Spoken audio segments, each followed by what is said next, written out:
All right, we are live. And if you're listening to this live today, on the first day that the kids are back in school, let's just take a big, deep breath together because I know I need to. So, all right. Ooh, that felt good. Need to do more of that today. Okay, so I just walked down to my office in the gym after dropping off the kids, and I was just reflecting a little bit on the past couple weeks and the holidays, and then also thinking about really my massive to-do list for today. And I know a lot of you are probably in the same boat. And we put all this pressure on ourselves to all of a sudden have the most productive day because we have all this time back and all these things to do. So that's kind of what I want to talk to you about today. Time, how we view our time, how we use our time. So let me start by telling you about how I spent yesterday. So it was our last big day right before school started again. And what was meant to be kind of a fun, last day home with mommy type day. And this is not just like a story that I'm like making up. This is absolutely true. Okay. So, I had this vision in my head, like, let's go to the zoo. I'll take them to the zoo. We're going to have a great day, get some fresh air, walk around, make some last day before, end of holidays, memories, maybe get a cute picture. And well, this is actually how it went, right? Like literally we're walking in and they're like crying that their legs are too tired. They don't want to go to the zoo. They just want to go to a playground. They fought with each other like as soon as we got in over where to go first.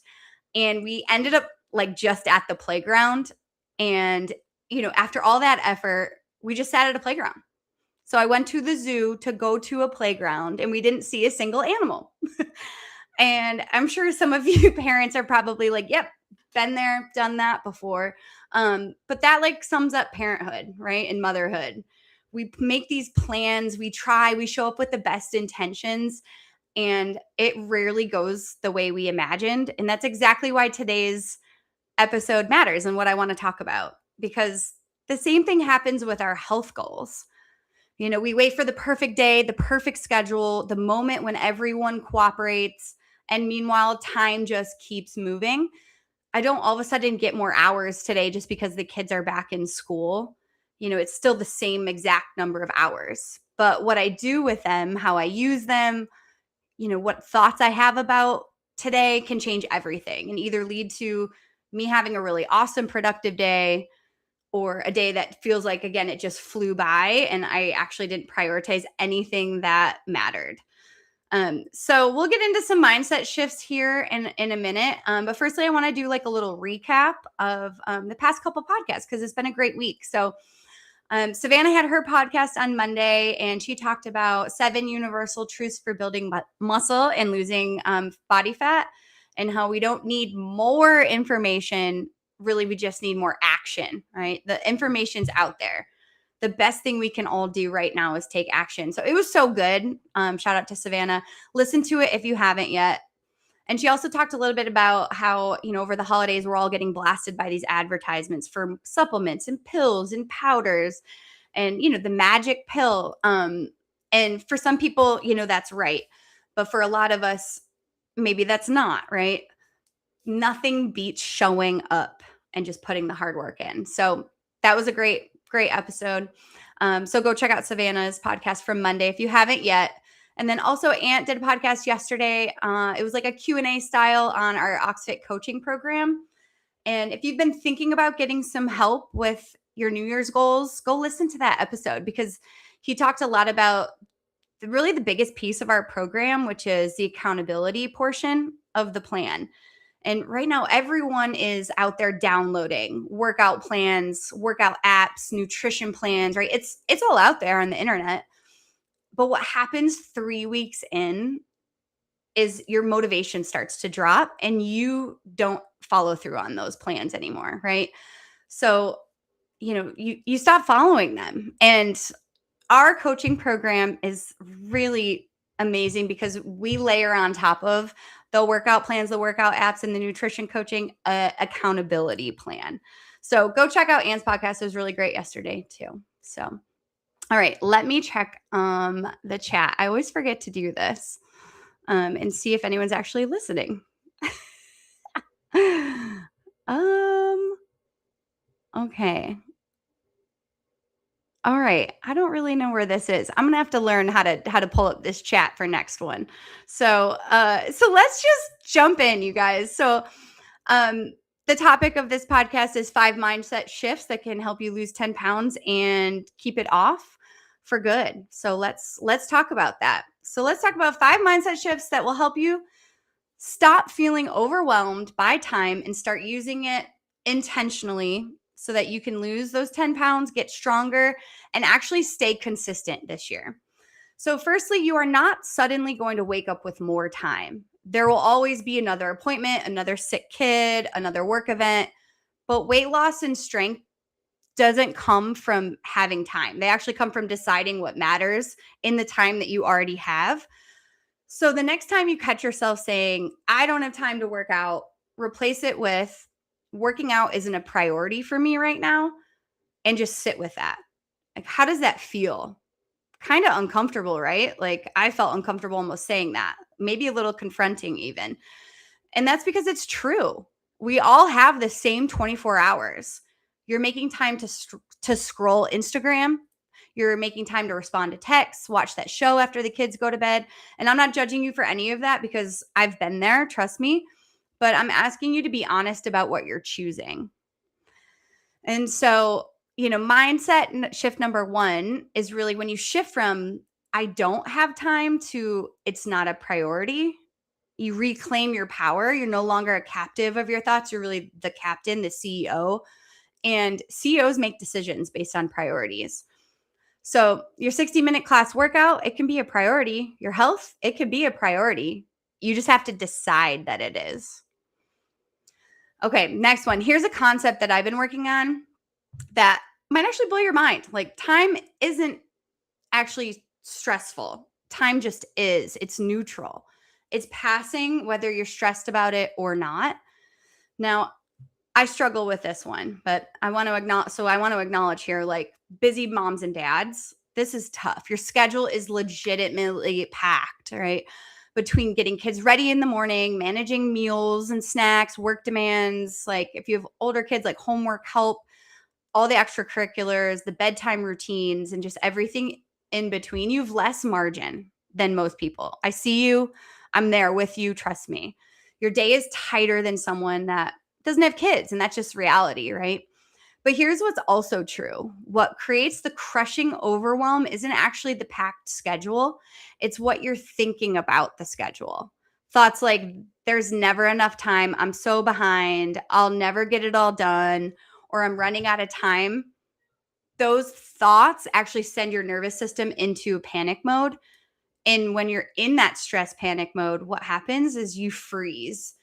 And that's when you find yourself doom scrolling on Instagram. You procrastinate, you do everything except the thing that would actually move you forward. And the irony is that stressing out about not having enough time actually wastes the time that you do have. This is where this framework becomes your superpower. So, mindset shift number 2 is to choose a different thought.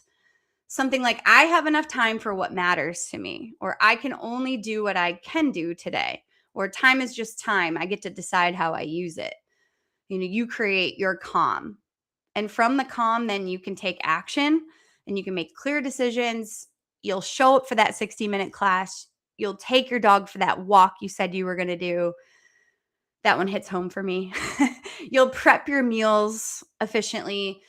You'll make progress even in those tight margins. So your thoughts about time are either creating urgency and paralysis, or they're creating clarity and action. And you get to choose which one. And when your schedule's already tight, this mental shift is really the difference between spinning your wheels and actually making progress towards your goals. So this week, notice when you're feeling stressed about time and what you've been able to get done in your time, and just pause and ask yourself, like, how am I thinking about my time right now? And reframe your mindset, choose a calmer state, and you might find that your energy lifts and your actions will shift too. So, similarly to this last mindset shift, we have to stop waiting for the right time to start something. It just doesn't exist.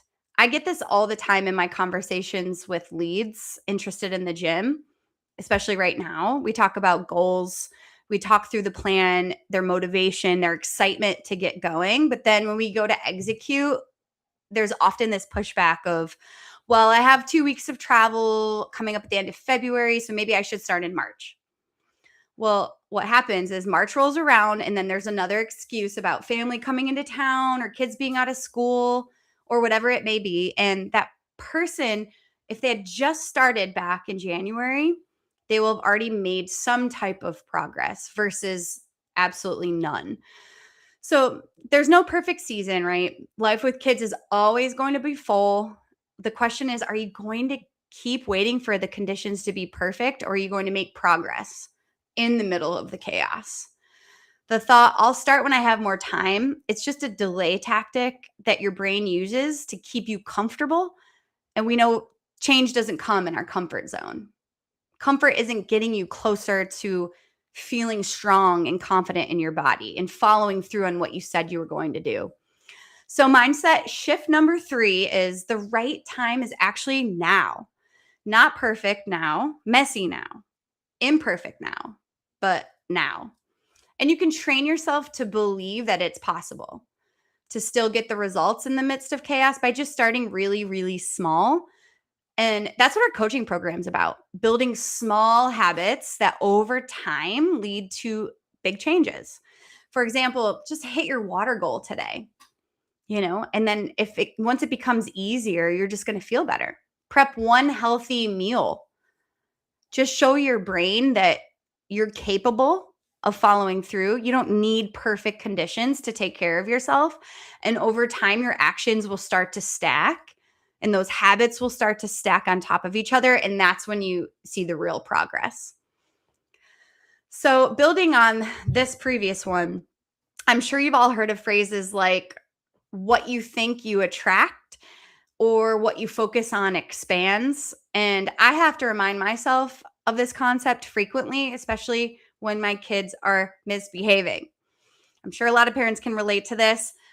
For example, my son the other day, he was shouting like at the top of his lungs at the playground. And I knew he was just overtired, probably overstimulated from having too much screen time over the holidays, etc. And so was I. But I kept saying, please stop shouting. There are other people here. They don't want to hear you. I was honestly getting embarrassed, but he just continued to do it. And, I finally thought, how can I fix this? I gave it one more chance. And I said, hey, I have a game. Let's play this. Okay. Who can talk the quietest? I'm talking to like my son and my daughter at this point, but I'm saying to both of them, who can talk the quietest and still be heard? And so we started talking like and whispering like a mouse. And it turned into a little bit of a game. And it honestly solved the problem for a little while, and he ended up actually getting distracted and like running off to do something else at the playground. So, you know, every result you get this year will start with a thought, and what you focus on more, you will get more of.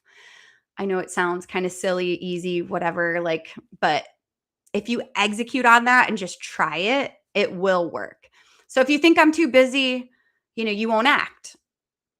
If you say like, oh, it just doesn't matter if I miss today, right? Then those excuses are going to start to add up. And if you just tell yourself like, this is too hard, then you'll resist.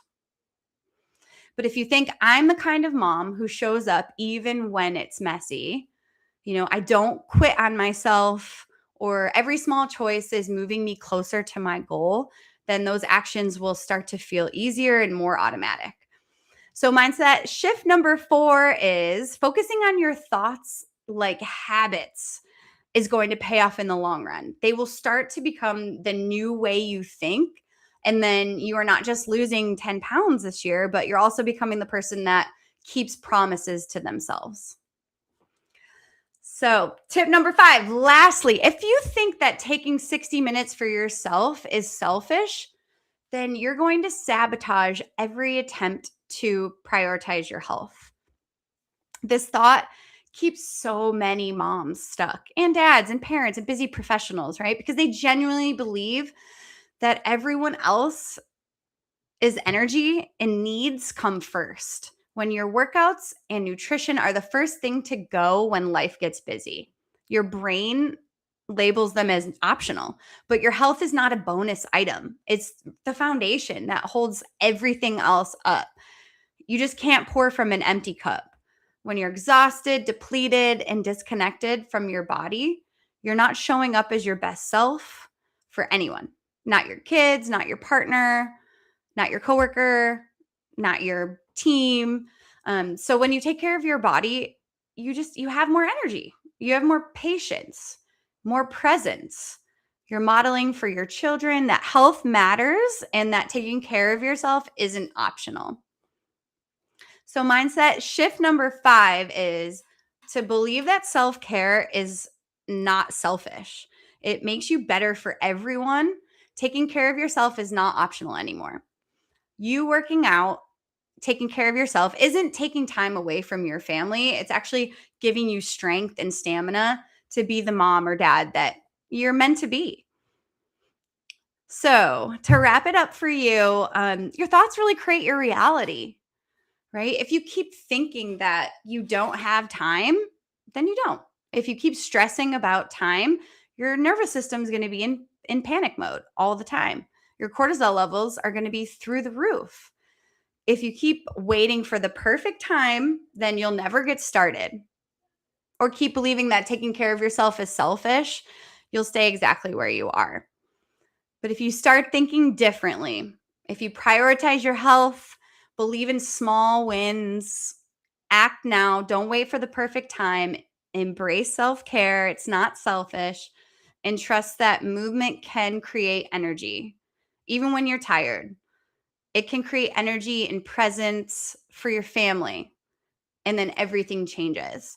You'll show up for your workouts. You'll start to put those small steps into place. You'll make progress towards that, 10-pound weight loss goal that you have. And you'll just feel stronger, more confident, and more in control. So, for those of you following our coaching program already, hopefully these kind of mindset shifts will help you when things start to get hard, because right now the motivation's really high. So anyone can start something now and follow through for, a week, 2 weeks, 3 weeks. It's really when things start to get hard, these mindset shifts will start to really have an impact and help you continue to execute on those small steps. Show up when you're tired because you know that your workout is now non-negotiable, and your health and your wealth, and it's not an option. Your health is not an option. If you aren't already doing our coaching program, think about how you can implement these mindset shifts into just showing up more frequently at the gym, into being a better, partner at work or partner to your spouse or sibling, um, and maybe this will motivate you to, not only download those workout apps and fitness programs and meal plans, but to also find a coach. Maybe it's at OxFit, maybe it's somewhere else that cares about your results, that's going to help hold you accountable. So, we not only help you with your fitness goals, as you can see at OxFit, we also help you create nutrition plans and meal plans. And we help you with your mindset and how you think about these things and how you stack, habits and mindset changes so that you can really get not just some quick results in, 6 to 8 weeks, but long-term results that are sustainable, that are not only going to help you perform better in the gym, feel more confident in your clothes, but also show up better as a parent, as a mom. So yeah, I'm going to take a second now and see if I can figure out this chat, if anyone did show up. Let's see. Hopefully this all recorded for us. Oh, there it is. Yay. Oh, woohoo. Some people have been on. Yay, kids are back. Oh, show. we go. Sorry, y'all. Yes, yay kids are back. Keith's shouting me out. Lauren, hey Keith. Hubby's throwing me some fires. Love that. Yes. Morning, team. Beefy's on. Love that. Oh, that first point. Priority. Yes. Yes, Shelia. Shelia's working with me right now. Awesome. Thanks for listening in. Carlos, let's go. Okay. People showing up today, listening. We got Nick Stanley in the house. Yes. Self-care is not optional. That's right. Love that. I love that these points resonated with you all. Let's see. How can I move? Carlos, thank you. Yeah. Awesome. All right, team. Amazing. Thanks for showing up. Thanks for listening. Can't wait to see y'all in the gym. If anything here resonated with you, you want to leave a comment, like, subscribe, DM me, email Lauren@ox.fit if you'd love to talk more about any of these, how I can help you in the gym, out of the gym. So we're going to have a strong start to 2026, and I will see you guys on here next Wednesday. All right. Go get it in the